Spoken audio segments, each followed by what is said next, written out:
Hey guys, Dr. Justin Marcagiani here. Today's video is going to be on the top 5 reasons why you have back pain. Excited to go into this topic today, as back pain is a major issue throughout the general population, and it also tends to lead to using medications, anti-inflammatories that could potentially cause heart, kidney, liver issues. Also, potential opiates that don't really fix any of the problems, and that can lead to its whole host of addiction from there. So, it's a really important topic because if you can get to the root cause of the pain, then you can avoid all the potential other dangerous options that would be great to avoid. All right. So before we dive in, please smash that like button. Put your comments down below. If you see a family member or friend that could use this information, feel free and shoot it over to them. So really important when your body starts getting inflamed, right? Inflammation and pain tend to go hand in hand, right? And so the more inflamed your body becomes, the more pain you're going to experience. So if someone has a very poor inflammatory diet, the small little things in life, walking, running, just being active can be enough to trigger pain and inflammation. So I call inflammation in your body, it's like leaving the gas on in your stove, right? The pilot doesn't catch, but the gas is on. The room's full of gas, right? You walk into that kitchen, you scuff something the wrong way, you create a little spark. It's like, whew, right? You create a massive explosion. So inflammation in the body, and we're talking like inflammation from poor diet, poor lifestyle, right? What are the big things that cause inflammation in your body from a dietary standpoint? High blood sugar and insulin, they're intimately connected. And again, what's going to drive that? Lots of grains, processed sugar, flours, those kind of things. Also, excess omega-6 fats. The more processed the fats are, the more heating and refining those junky fats have to go through. That tend to be the more highly oxidative, lots of free radical stress, lots of oxidative damage. Plus, every cell in your body has a cell membrane, and it's made up of a lipid bilayer. So if you're literally turning over your fats all the time and you start making it with really, really, really junky fats, inflammatory fats, then that's going to cause your cells to be super unhealthy. That's the first line of defense, is a healthy cell membrane. Now, of course, those fats are going to be like soybean oil, canola oil, safflower oil, typically your nut and seed based oils, with the exception of coconut's good, not really a nut. And palm tends to be okay. Olive oil tends to be okay, especially if it's cold pressed. Same with avocado oil, MCT oil as well. So it's really all those junky omega-6 vegetable oils. And of course, the refined sugar, high blood sugar, high insulin levels are intimately connected. And not having enough good protein, because your body needs good protein to build muscle. Muscle is the shock absorbers for the joints. And so if you have lots of joint pain, a lot of times there can be bone on bone due to cartilage being worn down. And so having good muscle strength and tone helps absorb that force so it doesn't get put onto the cartilage. So, of course, diet plays a major role. We kind of already went into why, right? It sets that internal milieu. Is the gas on with the pilot off, and then you have a little spark, and then you have the fire, right? Or do we keep the spark off, right? Do we keep the gas off, and then that spark doesn't really matter when the gas is off, right? And so this is super important. So we talked about the omega-6 fatty acids, the junky refined sugar and processed grains. You can also put trans fat in that category. Trans fat is essentially junky fatty acids like soy, canola, and they've been hydrogenated. So they've been gone through a chemical process where they pump in hydrogens, and that's so these liquid fats can be solid at room temperature. That's the reason why they do it, and longer shelf life. And so, of course, the first one is diet. I kind of gave you a pretty good outline there. Good at whole foods, nutrient dense diet, dialing in your carbs. Again, you can always test your blood sugar to see if you're carbing it up too much. Again, fasting, we want to be below 100, below 95 on average, and then ideally below 120 to 140 in hour one, below 120 to 100 in hour two after a meal, and definitely below 100 in hour three. That's a pretty good rule of thumb. And again, you can always work on more vegetables, right? More cooked vegetables over fruit and starch. And, just a 5-minute walk after your meal starts to get those GLUT4 receptors out, and it starts to pull glucose out of the bloodstream, and then your muscles can burn it up a little bit. So those muscles once they get active, they'll burn up glycogen. Once they burn up that glycogen, they'll have more room to pull in the glucose that's in the bloodstream. So really important there. Oh, and then of course the high fructose corn syrup, because high fructose corn syrup, which is in processed foods, that's kind of in the refined sugar category. High fructose corn syrup does not have the same storage reservoir as glucose. Glucose tends to go to the muscles, a little bit liver. Fructose tends to go to the liver, a little bit muscles. Now, why does that matter? Well, you can store about 5 times more carbohydrate and sugar in your muscles than your liver. So you just have a smaller reservoir, a smaller storage site for that. And once that liver gets full of glycogen, that starts to create insulin resistance. So now you need more insulin to get that sugar in and to convert it to fat. And so the more insulin, the more inflammation, The more inflammation, the more fatty liver, the more inflammatory cytokines, the more you start to glycate, you start to sugarcoat all your proteins. This could be your arteries, it could be your veins, your arteries in the eyes are super common, right? The smaller ones get really affected when you have inflammation like that. So the food stuff, chemical stuff, really important. Second, low-hanging fruit, just sitting all day. All right. When you sit all day, your psoas muscle, which goes from the lesser trochanter to L1 through L4 transverse, L1 through L5 transverse process. So essentially, front of the body to the back, when that gets tight, it actually pulls yourself into a more hyperlordosis, so sticking your butt out more. And that creates a shearing force on the lower back. So these muscles are pulling, right? Here's the front by the hip in the front. Here's by the back. And when this starts to get tighter and tighter and tighter, it creates a shearing force. So shearing is like this.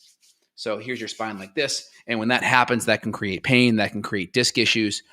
And so one of the first things is get a stand desk like I'm on now, right? Stand throughout the day, get some movement. I have a walking treadmill with a little remote control right here that I can control. I try to walk at least 3 to 4 miles per hour at my desk for 3 hours a day. So I'll routinely on my Fitbit get about 15 to 18,000 steps a day, which is great. So standing up, even if you're not walking, just standing up takes that hip flexor muscle and it lengthens it. All right. And so when it lengthens it, that's making the muscle longer. So then when you sit down and relax, there's less likely to be all that shearing force, because when you're sitting all day, that keeps that muscle really short. And of course, stretching is one thing, right? But if you have knots in that muscle, what happens if you take a shoelace and it's got knots in it and you try to stretch it? What happens to the knots? They get tighter. So sometimes stretching is not enough. So you can do a simple lunge. Can't really show you where I'm at, but imagine I'm taking a step forward like this, right? Into a lunge, and I take the opposite arm of the foot. So if I walk forward with my left foot and I take this arm over, and then you can lean in to that lunge and you feel it on the opposite, the foot that's behind. That's a great hip flexor stretch. And you can do that. I like going in, leaning in 5 seconds, and then standing up, and then leaning in again. 5 seconds and then up. I don't like just long holds. I think your body never works in this environment where it's just holding a position. So I like going in for 3 to 5 seconds, coming up. Do that for each leg. Just standing up like this. You'll feel a nice hip flexor just like that, just by standing. So just standing and avoiding the sitting all day is helpful.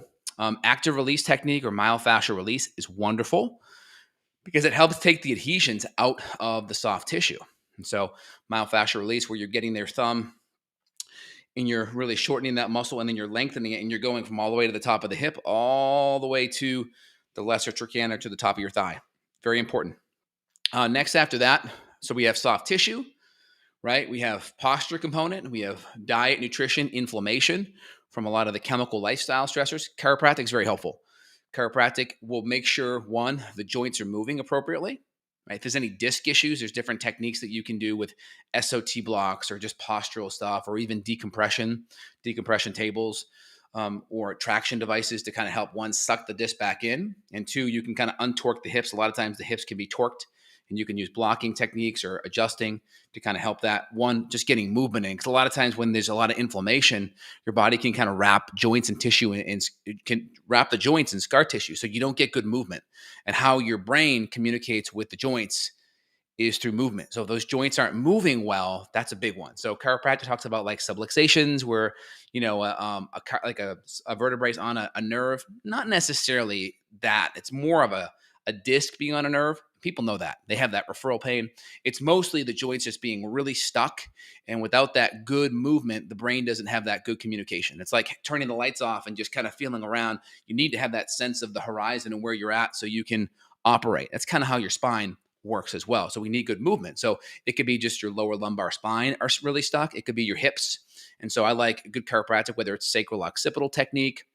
There's a wonderful technique for disc issues in the lower back, whether it's Cox techniques or some kind of flexion distraction technique to be very helpful for the disc issues. There's other, manual tools that can be used as well that are wonderful. And then, of course, anti-inflammatories, right? So we talked about nutrition, we talked about postural things, talked about stretching and or soft tissue. We talked about chiropractic. Of course, sometimes C1, C2, upper cervical can also play a big role, because if that's off, then sometimes your head has to contort because it always wants to see things level, and that can throw hip issues. So upper cervical, we can kind of throw that into the whole chiropractic bag. Then I would say natural anti-inflammatory support, because if you're just relying on cortisone injections, guess what? That will eventually wear down the tendons and ligaments. So you're not fixing the problem. Or if you're relying on NSAIDs, well, I mean, go look at the New England Journal of Medicine article, 1998, Wolf et al. 19,000 people a year died of ibuprofen taken the right way. So we want to, if we're going to use ibuprofen, make sure it's a rare event, every now and then, like maybe a day here or there for an acute issue. But if you're having to rely on that more than a week, right, we want to find natural anti-inflammatories. And again, you don't want to go to things like opiates. They're very addicting, right? You can go watch the show on Hulu called Dope Sick. Really good, interesting documentary on the Sackler family and how all these opiates came to pass and all of the corruption at the FDA to make that all happen. But essentially, opiates, they block the brain's ability to perceive pain. And over time, it actually rewires the brain. So if you're not on the opiate, you perceive pain now at a much, much higher level. And so now you have to stay on the medication, or you perceive pain much higher. And then the 2 to 3 weeks or even a month or longer of withdrawals, it's called being dope sick. The symptoms are just, absolutely terrible, right? You could imagine like DTs for alcohol, but even worse. And so you have to rewire that brain again. And that can take a year or two later because your whole brain's perception of pain is just totally messed up. And so staying away from opiates can be helpful. So natural things you can do, of course, are going to be like curcumin or turmeric. I like liposomal curcumin or turmeric. It's one that I make down below. Boswellia or frankincense is excellent as well. Higher dose fish oil, very good too. You can get a higher dose fish oil. You can go 4 to 8 grams a day. If you go higher, you just got to make sure the quality is excellent. You got to make sure you're taking it with good antioxidants like vitamin C, or if you're taking it with curcumin, then you should be okay. So you don't have the lipid peroxidation of those polyunsaturated fats. I would say after that, you can also use CBD. It's wonderful as well. You can also do systemic enzymes like serrapeptidase or lumbrokinase taken away from food. That can help with scar tissue. That can help with tissue pliability. That can help breaking down a lot of these inflammatory cytokines and interleukins that are in the bloodstream. Ginger is also very helpful too. There's some homeopathics out there like Arnica montana. There's a homeopathic I use for my kids teething wise. It's called Camellia. It's wonderful. Works very good. You can use it with kids and inflammation. Very good there as well.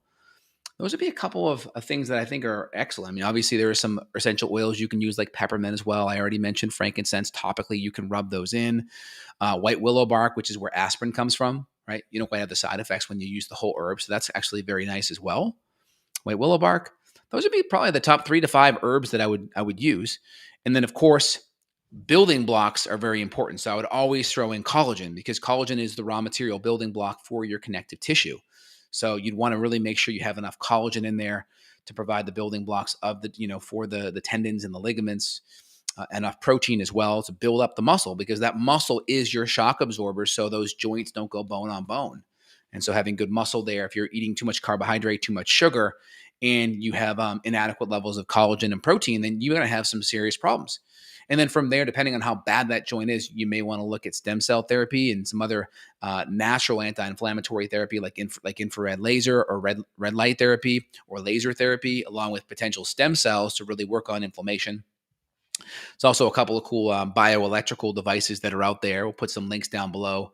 Whether it's the Newbie device is one that's excellent. There's one called the ARP Wave. The Newbie is kind of the newer version of that uses specific electrical DC current that activates the muscles, reduces inflammation, increases blood flow so nutrition can get in there, helps break up scar tissue as well. So these are all really good strategies that you can use to get your joints functioning better again.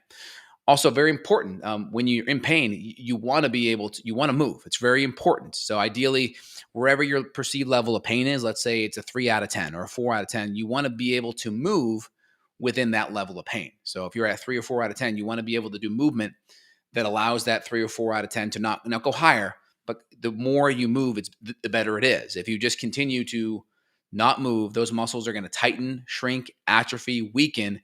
And so then when you get back out there and start moving again, you're more likely to re-injure it. So you want to be able to find some level of movement that you can do that does not take your pain and increase it above where you're at. Let's say you're 3 or 4 out of 10. We want to find a level of movement that you can do that does not go above that. And of course, looking at a good chiropractor, good soft tissue, whether it's active release technique from your chiropractor, or myofascial release, or any other modality, like I mentioned, laser, bioelectric device, infrared light.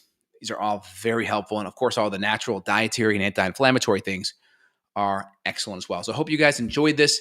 Again, I always look at the foundational things, right? I always start with lifestyle, water, food, hydration, sleep, simple movement out of the gate. And then once we have that dialed in, then we can go deeper into all the modalities and kind of work our way up. So if you want to reach out to myself down below, there'll be a link. You can connect with me worldwide, here to help with myself and or my various colleagues that I can connect you with. And if you enjoyed the video, thumbs up, comments below. All right. So can these strategies, couple of questions here. Let me just kind of dive into questions. Are these strategies able to work for a frozen shoulder? Yes. Now, I do find frozen shoulders tend to have a connection to insulin resistance and blood sugar issues. And so that can be a really helpful thing. When I'd work on frozen shoulders, I would use like the electric devices to kind of calm and relax the muscle. And I would do some soft tissue work in and around the surrounding muscles.